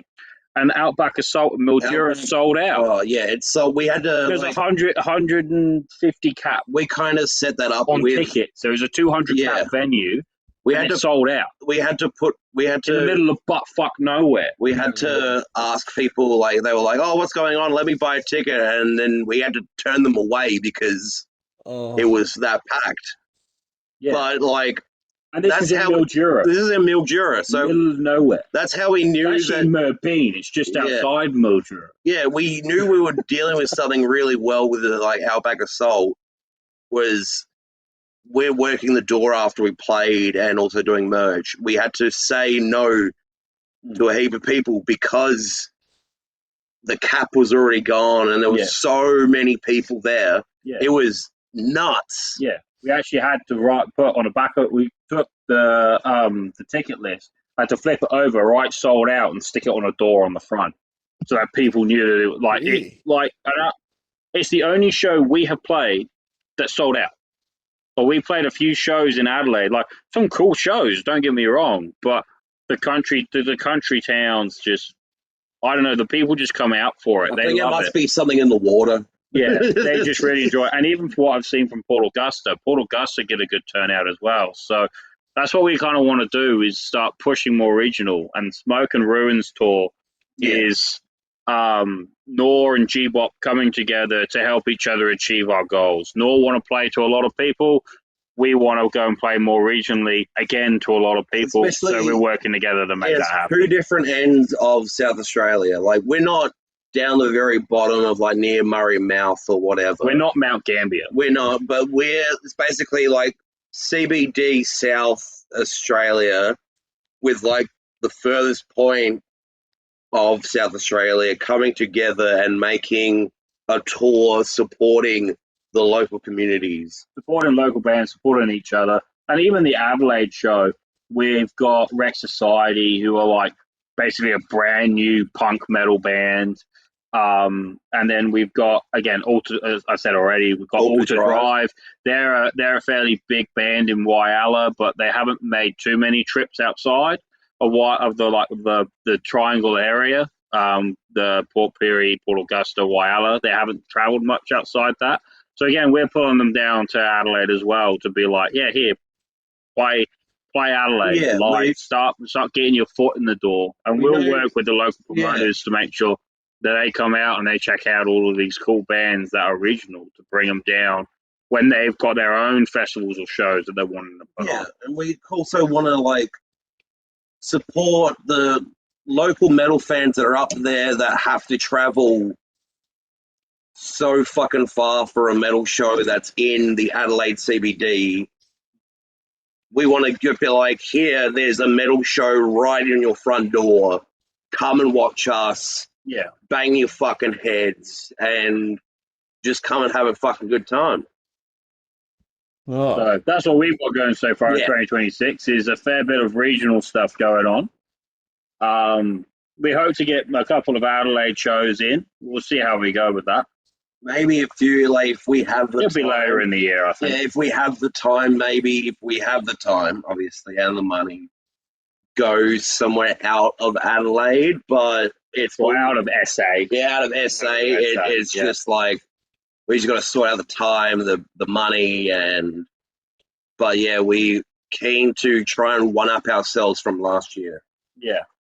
And we think Smoke and Ruins is a really good start to one-upping ourselves from last year, because we played 4 shows in May last year. We've now got 5 on the register for May this year. So we're already trying to one-up ourselves in our biggest month last year. I would say the definition of that is like, you go to a poker table and you put your nuts on the table and be like, there you go, I'm betting that. And if I lose, then I guess you get my nuts. Yeah, I already made that bet against my wife, and look how that turned out. Yeah, you got a ring on your finger, man. Regional tours and regional shows, I mean, it's a big thing because, like, where I live, everyone's like, oh, it's so far to travel to Melbourne for a live show. I'm like, it actually fucking isn't, when there's people that are down further my way that live in, Bensdale and Sale that are 4 or 5 hours from any major city in Victoria Yeah. that don't get the live music. And what Brandon and Jacob have said is so on point at the moment. Not only do the shows go hard, some of the best fucking music in this country is from regional bands. And I don't think some people see it that way. Well, because they're not given the opportunity. And that's the thing as well. Like, you look at like older bands in Australia, and then you see where they're from, and you're like, where the fuck is that? Like Spiderbait from Finley Lake, and then fucking You can even argue Byron Bay with Parkway Drive. Yeah, when Parkway Drive were coming through, Byron Bay was a nothing backwater town. Yeah, there was nothing before that. It was just surfers. No one wanted heavy music. And then you look at like other bands like Living End, stuff like that. They're not central to the CBD. They're out in the middle of bumfuck, and they come back and it's like heavy, like good fucking music. You look at Alpha Wolf, like Parkway. I mean, Bernie. Yeah, I'd never heard of Bernie before Alpha Wolf made it big. Yeah, neither did I. And Alpha Wolf fucking rule. I mean, Ocean Sleeper from, I know Sal's probably a bit more well known than Bernie and Byron Bay, but if they fucking Ocean Sleeper are from Sale down my way, and everyone's like, oh, the biggest metal bands are from Melbourne in Victoria. I'm like, do you want to rephrase that? There are some huge bands coming out of Ballarat and Bendigo. Gibson's producing some fucking. That seems firing at the moment.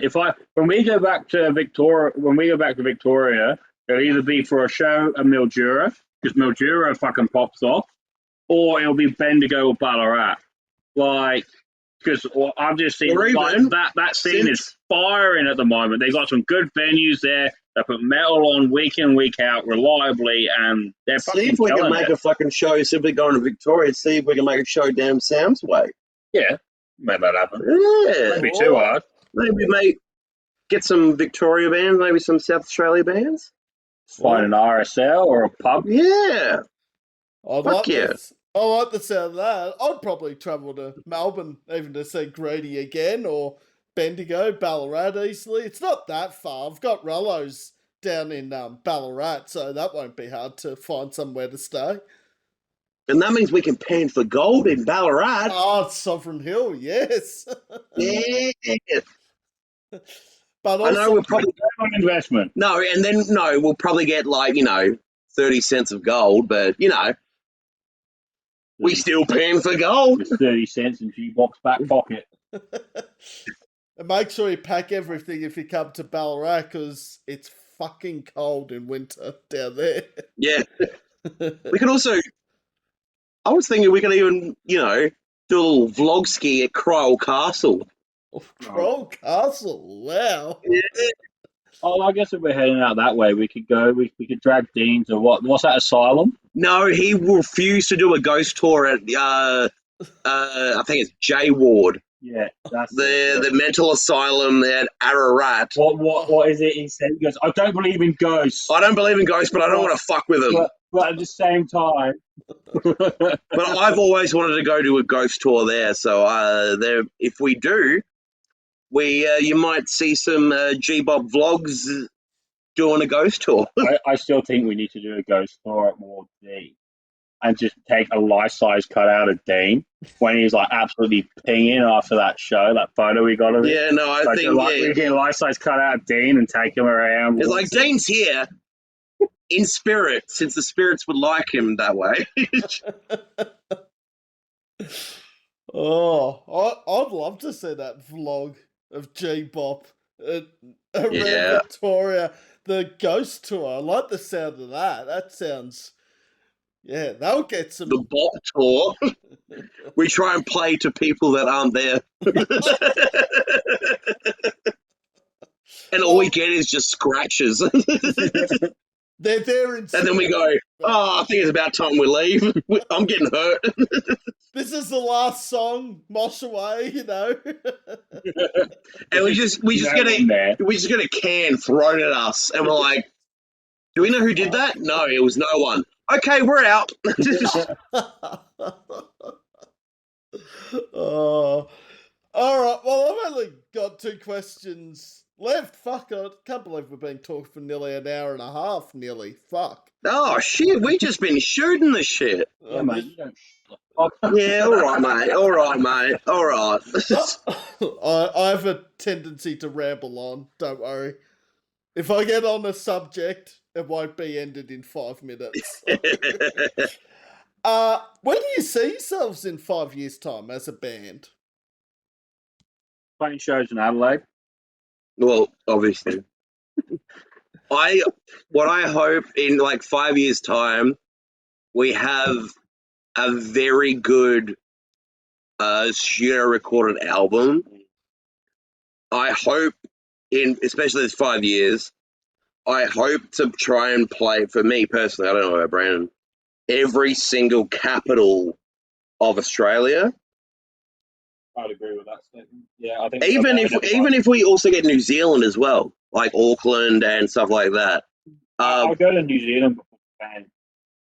I want to hit Japan, but that probably won't be 5 years. But you know, again, it's just to throw up in the air, Japan. I want to get us like a tight knit fan community. I want to be able to pull 100 people out. Yeah, a show. I want to get like a tight knit community where they know our songs, but they also just come to see those said songs because who knows, they could play it different or whatever, and also have some killer fucking merch. We've got some killer merch, but we want to like get to that point where you see the merch on there. You might have, $60 on you, and you'll be like, I want to use that for drinks. But then you see the merch and you go, I might be fine with water tonight. I want to get that shirt. What about you, B-Rod? I think we're pretty aligned on most things. In 5 years' time, I would love to have one, if not maybe even 2 studio recorded albums. Yes. I want to be able to have a strong presence here in Adelaide, maybe a strong presence in Melbourne or even Sydney, and then have played a majority of the other capitals. I think that's certainly a good goal. If not heading over to Japan or New Zealand, I will at least want to play an international show, be it America or Europe, whatever. That's obviously a lot harder to achieve than going over the ditch or up to Japan or even Southeast Asia. Southeast Asia would be pretty cool. Yeah. At least like a international show, yeah. like play Thailand or play a international show within the next 5 years. I think would be cool. I want to get the merch self-sustaining, where it's a matter of instead of we'll pitch in and then buy the merch, and then that merch comes back and goes back into the band. The merch buys the next round. It sells well enough. It's good enough that it's reliable that every show we're selling $300-400 in merch that can just go back in the kitty, and then after 3 or 4 shows, the merch pays for itself. That's probably the goal for 5 years. Yeah. 2 albums, play across the country, have some strong fan bases, maybe an international show, and self-sustaining merch. And also with the side of our YouTube with the 5 years, I want some vlogs and also more challenges, more bobcasts that we actually have some guests shooting the shit with us, maybe doing a challenge that we usually do on our bobcasts. Yeah. Not darts, because it'll take us 25-30 minutes. Yeah, no, yeah. Darts. But we'll be stuck on double ones for about 10 minutes. That's why I think you should just edit it with like, they fucked up a while, we'll skip this. But yeah, just more guests, more like trying to get a tight knit community. meet new people, meet new friends along the way, meet new bands that end up becoming friends, and just making like Adelaide for us a tight knit community that like everyone can put it like get behind, and someone's going through rough times. I mean, as I said, a band they can rest their head on your shoulder, sort of shit, because it's Australia is a hard country to get out of. It's a very like tall poppy syndrome sort of thing, and you kind of need that community behind you to, even if you want to rest your head on a fucking friend and cry about, like, you need the ability for that and the people that support you. Otherwise, it feels like you're just playing music for nothing. But you need that tight community behind you. And we've already got that at that point, but we kind of want more people, and then we can help other bands as well and make it like a bigger community, but still tighter, and help each other out. Because that's all it's about. You need to help each other out. Like, And that's why we care so much about regional shows. yeah, And playing to regional communities, because those cunts need something. And if, you know what, they've got to travel a long way to watch Metallica, well, they don't have to travel a long way to watch us. We're not Metallica, nor will we ever be them. But at least we're there for them. Metallica will never be there for them.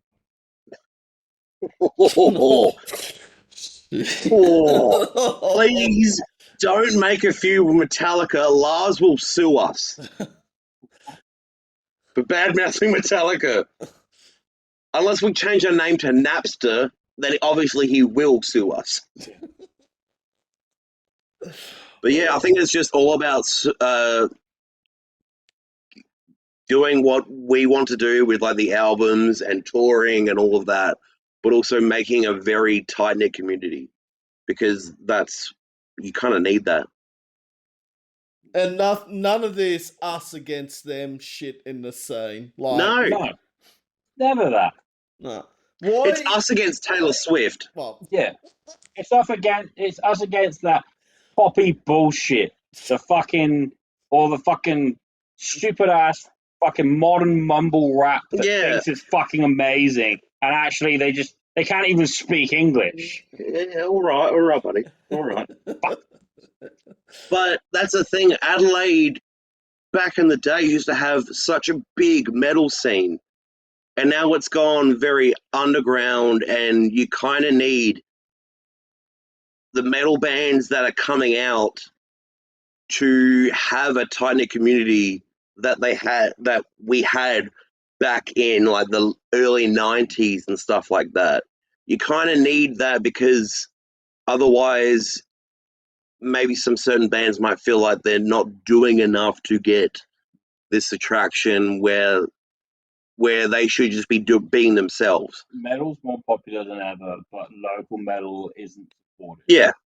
Like if you're a big band like the Parkway Drive, Make Them Suffer, Even big ones that they've established, Wage War, they've already made their community work, but like those smaller bands need the other bands to also help them get through and, make a mark on Australia. Because we can't just be the country that did AC/DC. That's it. We want to be more than that. As much as AC/DC rules, before they got Brian Johnson on it, fly. But yeah, if there was just Bon Scott AC/DC, then, but that was in the 70s. We're in 2020s, so we need to support each other. absolutely. I mean, yeah. Tight knit community, everyone helps everyone out, make friends, do that. I mean, we need that here in the local scene, here in Australia. Absolutely. And the last question is, which band, if Greedy Bunch of Parasites had the opportunity to support any band in the world, which band would it be? I'm gonna let you start this one, brother. Support as in open for. Yeah. Open for, yep.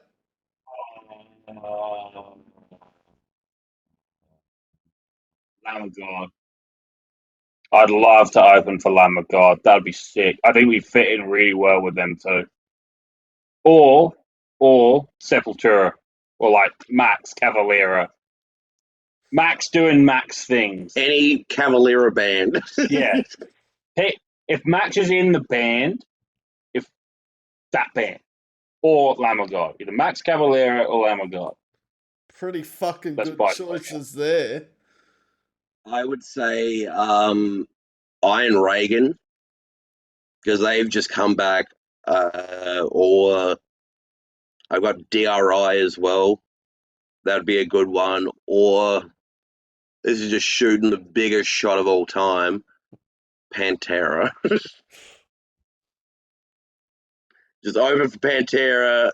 We open, then it goes King Parrot, and then Pantera. And Because we saw them where it was just King Parrot and Pantera. It was fucking incredible. I had tears down my eyes when they played Floods, but I want. I think every person. Yeah, everyone did. Except for that one. Except for that one dude that's just standing there like this. No, except for the one 14-year-old. It's like, who's Dimebag? Who's Dimebag?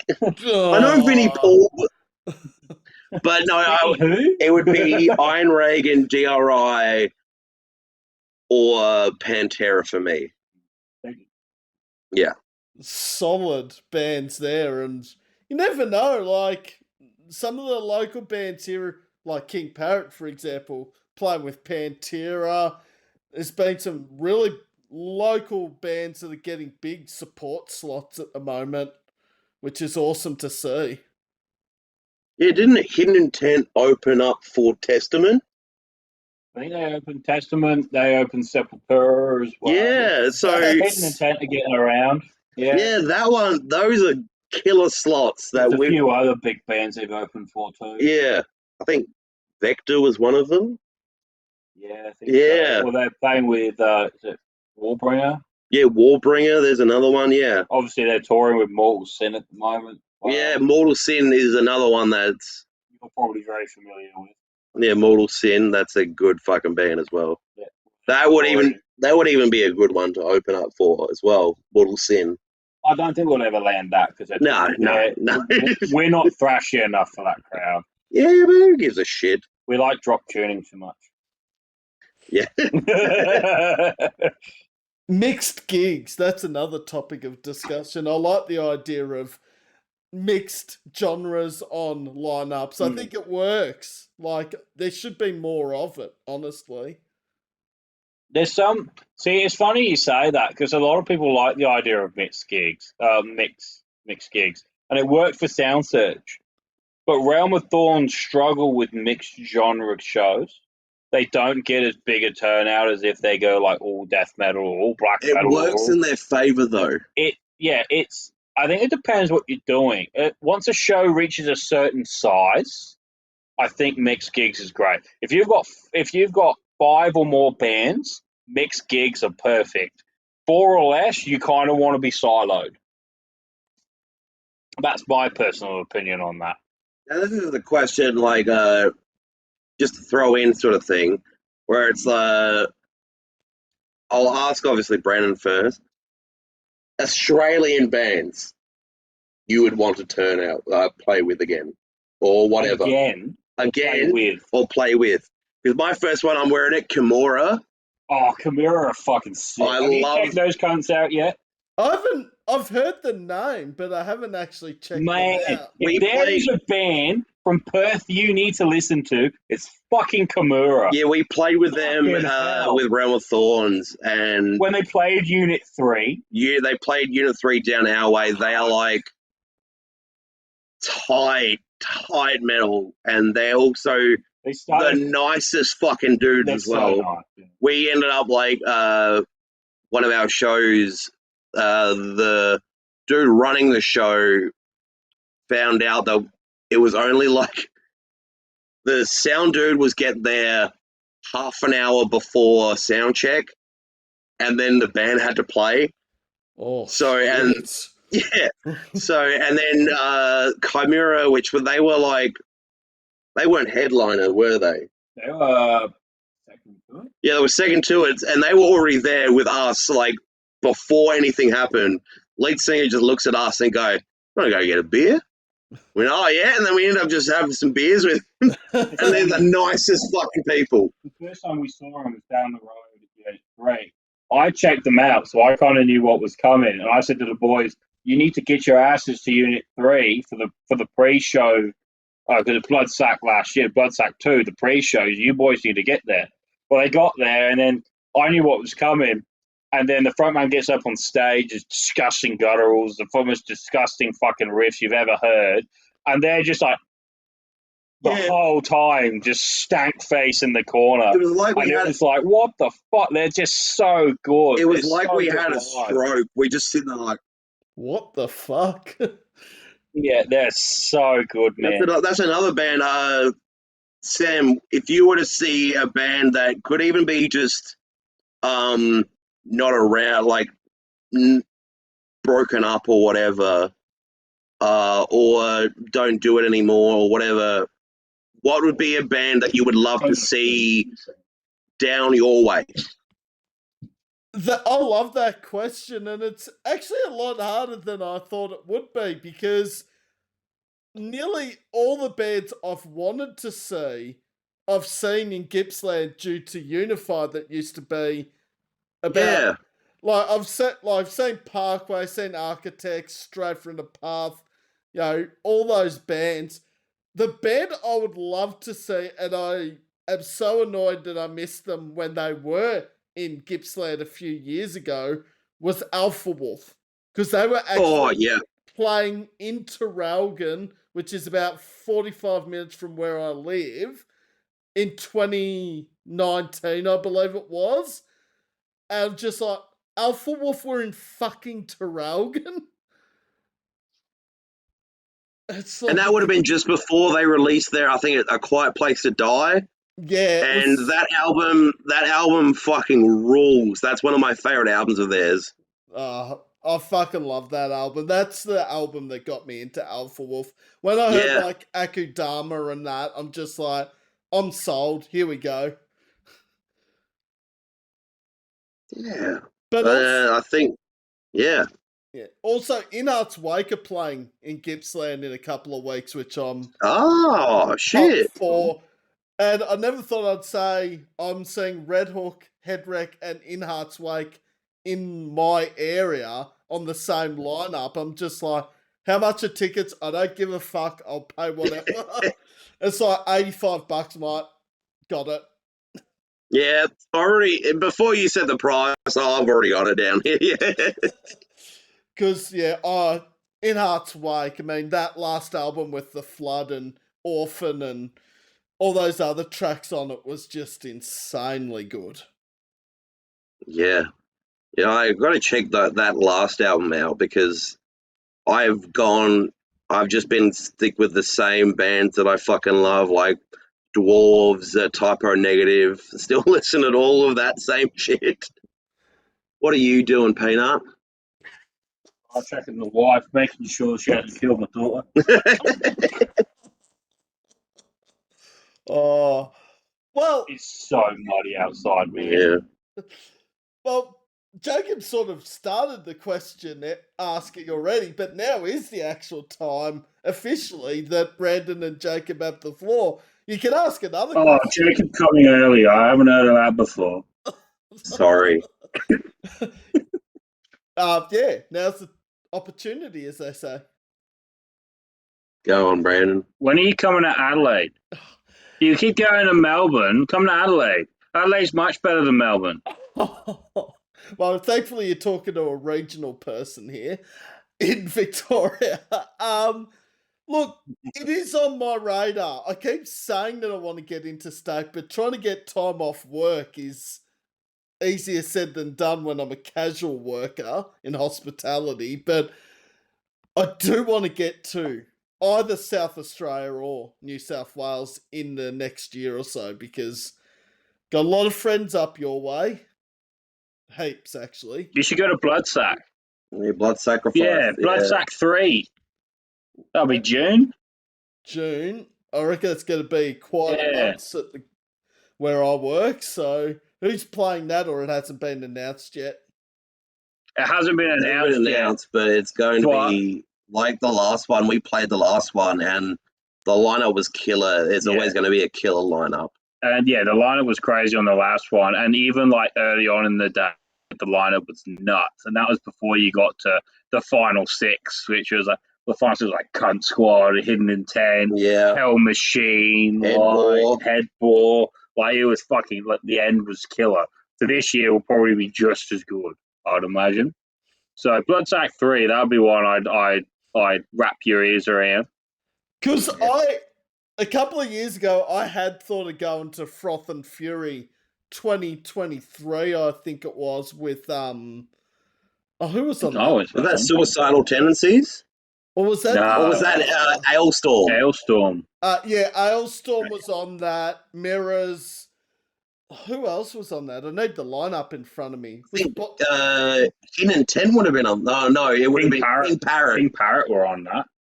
Yeah, and I was like, a friend went over and they said it was the best time, and she said, you should have gone. I'm like, that might be the festival I regret not going to, 2023, Froth. I've missed a few Hidden Intents. One, because someone decided to get married that weekend, and I was dragged to the wedding, kicking and screaming.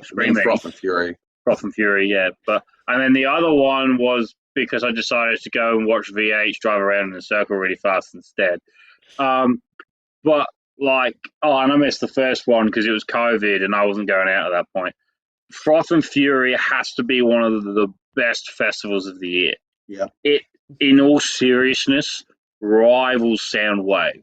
The only thing that Soundwave has on Froth is Soundwave was bigger, as in it went across Perth, Adelaide, and it also Melbourne, had the whereas big, Froth is big Perth acts. and Adelaide, because Melbourne, Sydney, and Brisbane get everything else. So fuck those silly. So yeah, Froth and Fury is now Froth and like it was Fury. our baby, and then this year they went to Perth, but it's still like Adelaide was the starting point, and it was actually the finishing point, but the lineup at Adelaide was still better than Perth. Yeah, actually, but Froth and Fury, especially what I've heard from, because I didn't go this year, but from what I heard at the Adelaide Showground, it was really well set up. Like the 2 stages are fucking banging. It was so you've so got good. an inside area for your fucking real hardcore death metal bands that need that dark ambience, even at 1 o'clock in the afternoon. Yeah, not and then you got that fucking really punk, like Good Things vibe. Broken Loose. I went from like Broken Loose. There was Blood Duster was there, and then we went out and saw Frenzel Rom, and it was so fucking good. And then also Nail Bomb and Soulfly were playing as well. It was, and in Heart's Wake we're headlining. Oh, Polaris headline. Then you had a Bath were there. Yeah, a Bath was there. Yeah, I missed out this year, but at the same time I don't regret it. Yeah, it was so good. It was so good. This year was a killer year, and I really look forward to what they're going to do next year, particularly if they stay at the Wavell Showgrounds, which I'd imagine they will. Yeah. They'll only continue to get bigger at the Wavell Showgrounds. And even if they do go to Melbourne or they do go to Sydney, Adelaide would always get the best be show. the biggest show out of those Froth and Furies. Like, in just terms of sheer size, I think people will still continue to come to Adelaide for Froth and Fury. So, get yourself to Froth and Fury next year. Yeah. And we'll see you there.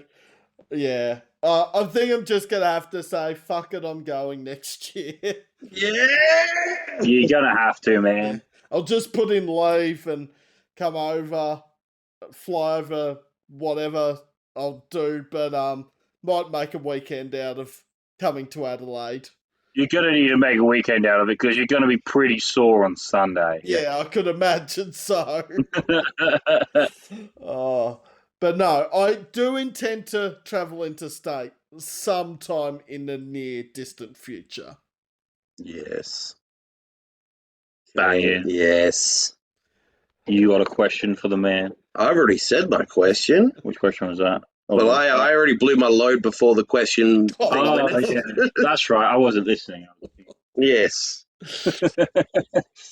Oh, wow. Fuck. It's nearly an hour and 55 minutes we've been talking. It feels like a minute. Plenty of content. Yeah. Oh, look at that. Feels like Content a for days. minute and 55 seconds, not an hour and 55 minutes.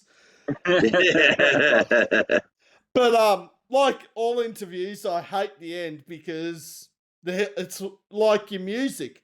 I'm wanting more of Greedy Bunch of Parasites, but obviously, Yes. obviously it's nearly 8 o'clock over. No, it is. It's nearly 7:30 over in Adelaide. Yes, nearly 7:30. Yeah. Yeah. Sorry, it's nearly 8 Well, it's o'clock. 7:15 here, so it's quarter eight. Yeah. Sorry, I'd forgotten that I'm in Melbourne or Victoria, and you guys are in Adelaide. So Boo. He's on the wrong side of the line. Oh. oh shit! Lynch mob's gonna start when this gets uploaded. I can see. You South Australian bands, what are you ratting us out for? They all know we're better. Yeah.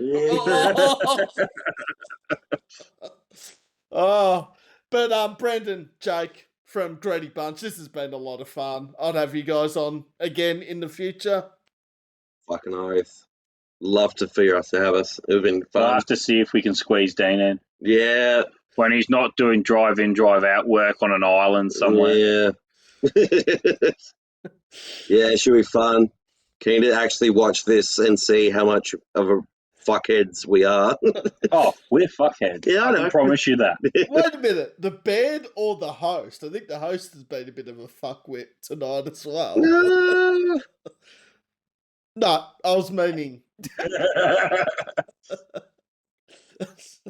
Oh, I love watching back these episodes, but every time I watch back, I always do scratch my nose or my head and like, why can't I keep my hands just on the table away from my body? Is it that hard during an interview?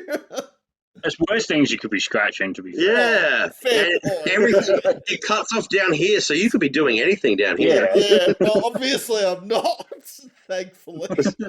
No, we don't know. Yeah. Oh shit, is that a camera behind me? No.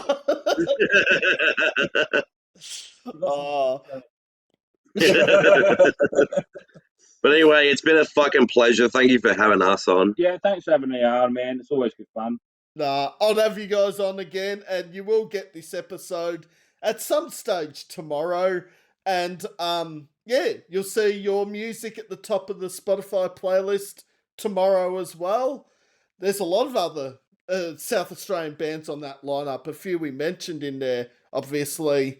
Those Left Behind, Suffer the Avenue, Sons of Erebus, Signals, a whole heap of them. So South Australia will be Sweet. well represented. As we should be. Yeah, right. All right, Brandon, Jake from Greedy Bunch of Parasites. Absolute pleasure having you on. Enjoy the rest of your Sunday, and we'll keep in touch. No workers, brother. Have a good one. Same to you guys. See ya. Bye.